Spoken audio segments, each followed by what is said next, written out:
Bienvenue sur Untrish. Aujourd'hui, je vais vous expliquer comment est-ce qu'on configure une campagne dans notre logiciel afin d'envoyer vos premiers cold emails, vos premiers emails à vos prospects ou à des clients que vous souhaitez engager.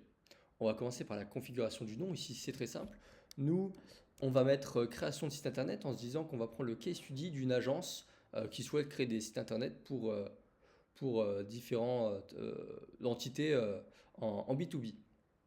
Après avoir créé notre nom, on va choisir notre email expéditeur.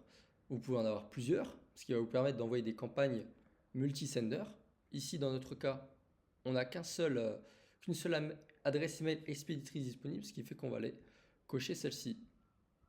Vous allez pouvoir sélectionner un folder. Un folder, c'est un dossier tout simplement. Vous allez pouvoir organiser en fait sur Untrish vos campagnes dans différents dossiers, ce qui permet que si vous êtes à plusieurs sur un même compte, d'organiser par collaborateur euh, vos, euh, vos fichiers, vos campagnes sur Untrish. Mais évidemment, par exemple, si vous êtes une agence, que vous avez un seul compte Untrish pour gérer vos séquences, vous allez tout simplement pouvoir faire des dossiers par client. Donc nous, on va sélectionner ce dossier My Campaigns. On va ensuite euh, créer ou bien ajouter et sélectionner en fait une liste de contacts.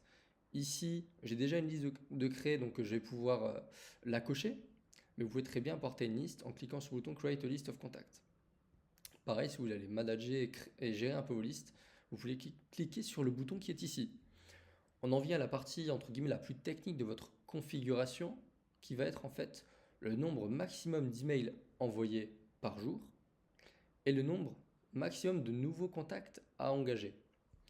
Pour vous expliquer ces deux éléments, si vous êtes débutant dans le cold email ou si vous souhaitez des précisions, je vais vous mettre un petit case study en place. Donc imaginons que vous avez un listing de 1000 contacts, que votre séquence ne comprend que 3 emails et que chacun de ces 3 emails soit séparé chacun de 3 jours d'intervalle. Imaginons qu'on va choisir dans le nombre maximal de nouveaux contacts par jour, donc le second slider, on va choisir 50.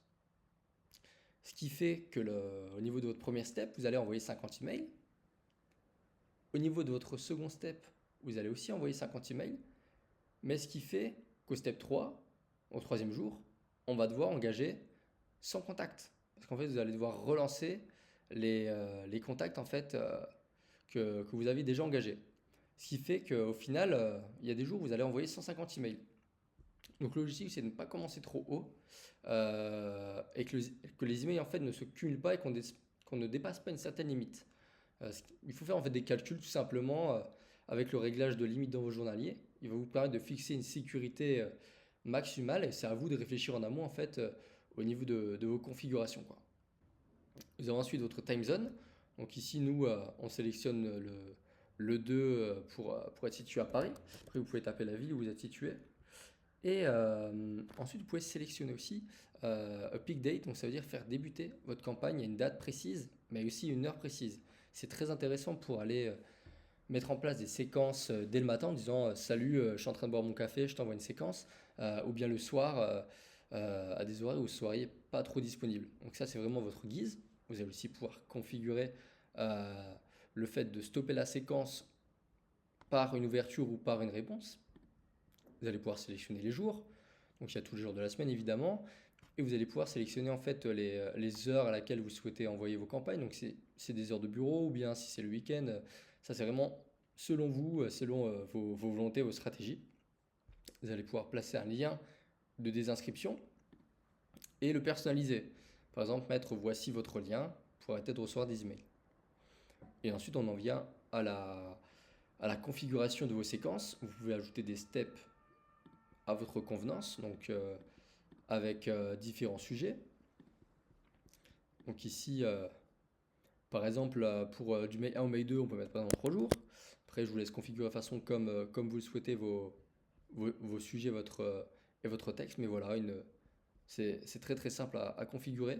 Et une feature qui peut être intéressante pour vous, une fonctionnalité intéressante, c'est l'étude de votre copywriting d'email. On a développé une fonctionnalité qui mêle intelligence artificielle et en fait analyse de copywriting selon les équipes Untrish, qui nous a permis en fait de configurer un modèle qui permet d'analyser en fait les emails, les copywriting que vous allez écrire. Pour cela, vous écrivez votre email dans la partie body et vous allez cliquer sur spam et cliquer sur analyze. À partir de là, le modèle va analyser votre email et va expliquer en fait, va donner un score tout simplement et expliquer en fait s'il y a risque de spam ou pas en fonction de ce que vous avez écrit. Vous allez aussi pouvoir tester votre email, choisir une adresse email à laquelle vous allez souhaiter envoyer l'email, choisir un email serveur expéditeur et choisir des contacts qui vont utiliser les variables appropriées. Voilà, une fois que tout ça est réalisé, vous avez juste à cliquer sur Submit et votre campagne sera presque lancée. Vous n'aurez plus qu'à cliquer sur Running pour que la campagne soit en cours. Voilà, merci de votre écoute et à bientôt.